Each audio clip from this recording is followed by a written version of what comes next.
Hello, my name is Marcus, aka Useless E36, and today we're going to discuss the fuse problem, fuse 33 and 37. The E36 is commonly known for having electrical problems the older they get. So let's jump into it.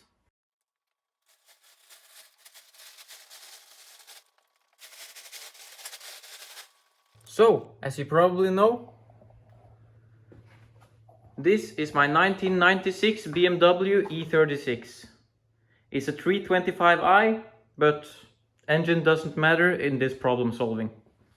With the last few years of restoring this car, I have been opening the doors and the boot lid like 10,000s of times. And the problem is, the older these cars get, the more problems. As you probably know, LED taillights cause trouble with the turn signal and the hazard light. And this is a common issue because some electrical components which don't run the same as the original halogen.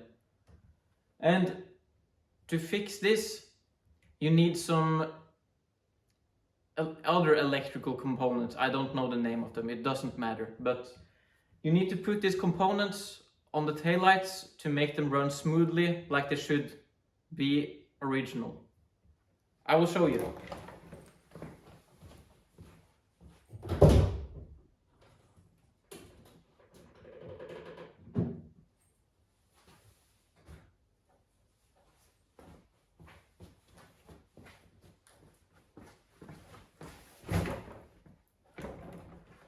These are the hazard lights, and as you can see, they are perfectly flowing, nothing unusual.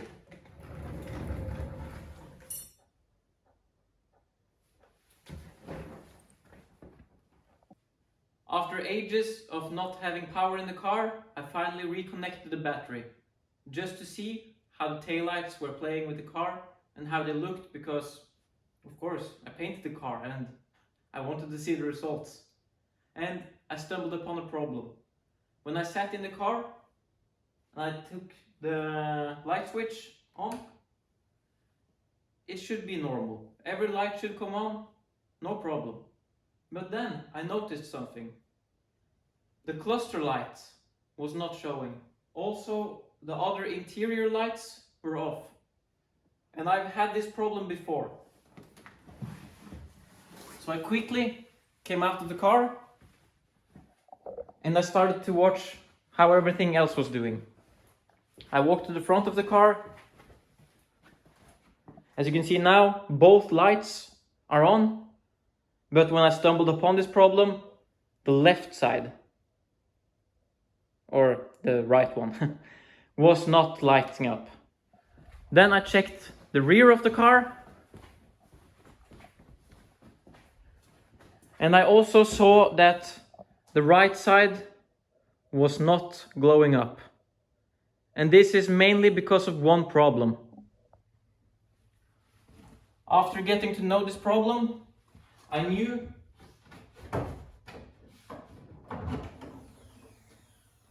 I had to get in the fuse box to check, because this is a main concern for me.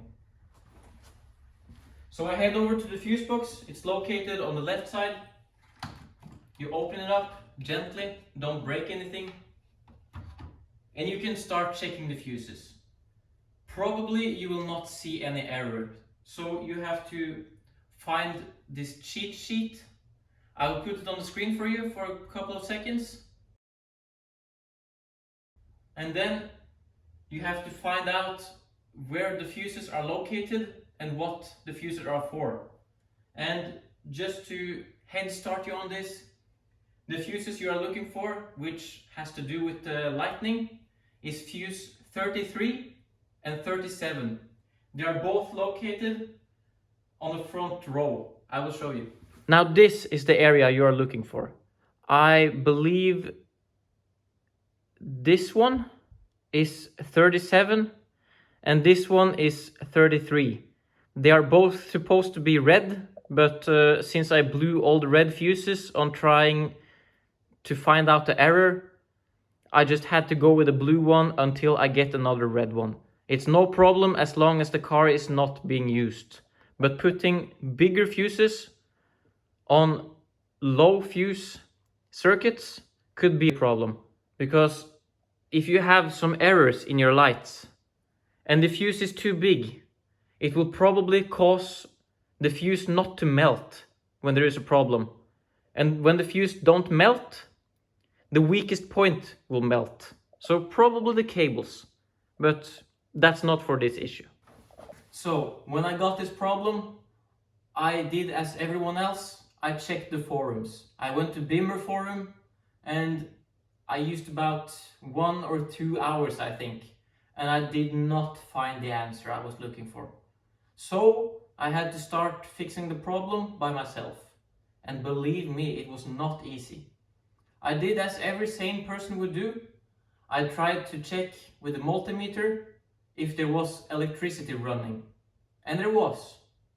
So I tried disconnecting the taillights just to see if they were the problem. Then I put another fuse in and I put the light switch on. Boom. Nothing. Then I did the other thing you can do. You can also go to the front of the car and you can unplug the headlights. This will rule out if the headlights is broken or not. So I did that and I put in another fuse. Put on the light switch. Boom. Nothing. Still error. And I started to think, what the hell is wrong? So I put the multimeter on this beeping so you can find out if this cable is somehow connected to this one. So when you put it on here and here, you will hear a beep. And I tried like searching for the problem, but I did not find it. I was always stumbling upon this. How is this connected to this and how is this connected to this? So I tried to find the wire diagram, but it was over 500 pages long, and I didn't want to do that, because who has time to search in 500 pages?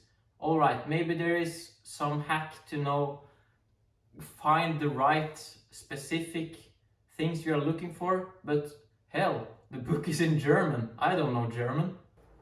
For those of you who don't know what a multimeter is, this is it. And for me who live in a Nordic country, I just go to Biltema and I buy it for cheap. This is functioning in every way. You can check high voltages, low voltages, high and low current, everything. So when I started looking for errors, I was checking all these diagrams and I was checking all the cables. I was unhooking them. I was doing everything I could. And I even moved the earth from this taillight to this taillight. So now they are on the same earth cable, because sometimes it may break. But in this case, it wasn't the issue.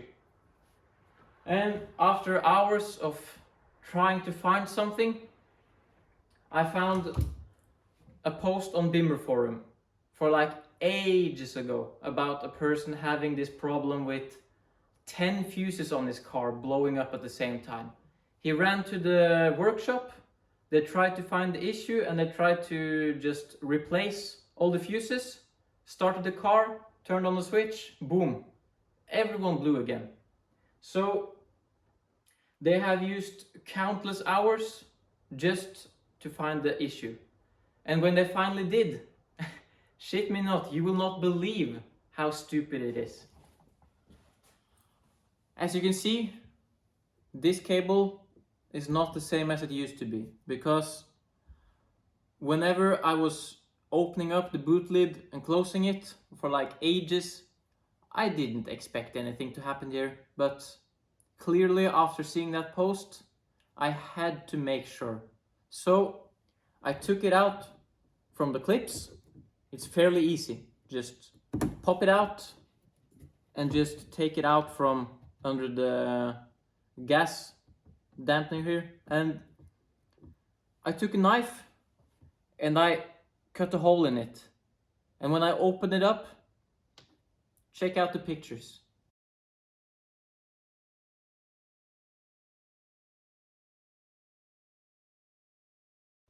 When I opened it up, I almost got shocked, because with this issue, things could have gone horribly wrong.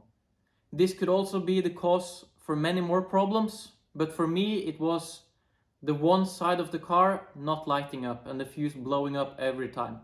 In other cases I've heard, people are having issues with the braking lights turning on instead of the turn signal lights, and other lights blowing up, the license plate lights glowing up instead of the indicators. It's many different combinations of what issue you get. Depends on how many cables are broken. In my case, the power supply was not completely broken, but everything surrounding it, the protection, was all gone. And also in about 10 cables, 4 of them were intact. And the rest was just blown to shit. And when I saw this, I thought to myself, wow, I'm glad I found this problem, because if I didn't find it, the chances of the car burning up is huge. And you don't want that to happen when you have a project car like this, because when you put so much time and effort into a job, you don't just have these issues coming up. But the other problem is, to do this properly, you have to change out the cables. And since I don't have the cables right now, and I don't have many color cables, etc., I have to buy this in the summertime, because in the wintertime it's horrible to work on the car. But anyway, so I just did what the old electrician in me would do. So I cut the cables up, I wired them together, and I soldered it. It's a temporary fix, but it's not good. You have to change the cables, and the process is not as hard as it sounds like. I was soldering the cables, and I tried turning on the light switch again, and everything worked out fine. So in my case, the problem with fuse 33 and 37 was the boot lid. Who would have known? Not me. I would never guess this. But since there was no proper video on this, I thought I could at least have some decency and make it for you, so the problem won't be too hard to find. And with that, I thank you for watching the video, and if you have some friends having this issue, or some people in forums having this issue, make sure to share the video with them, because this could end in catastrophe, and we don't want that. Save the e36s.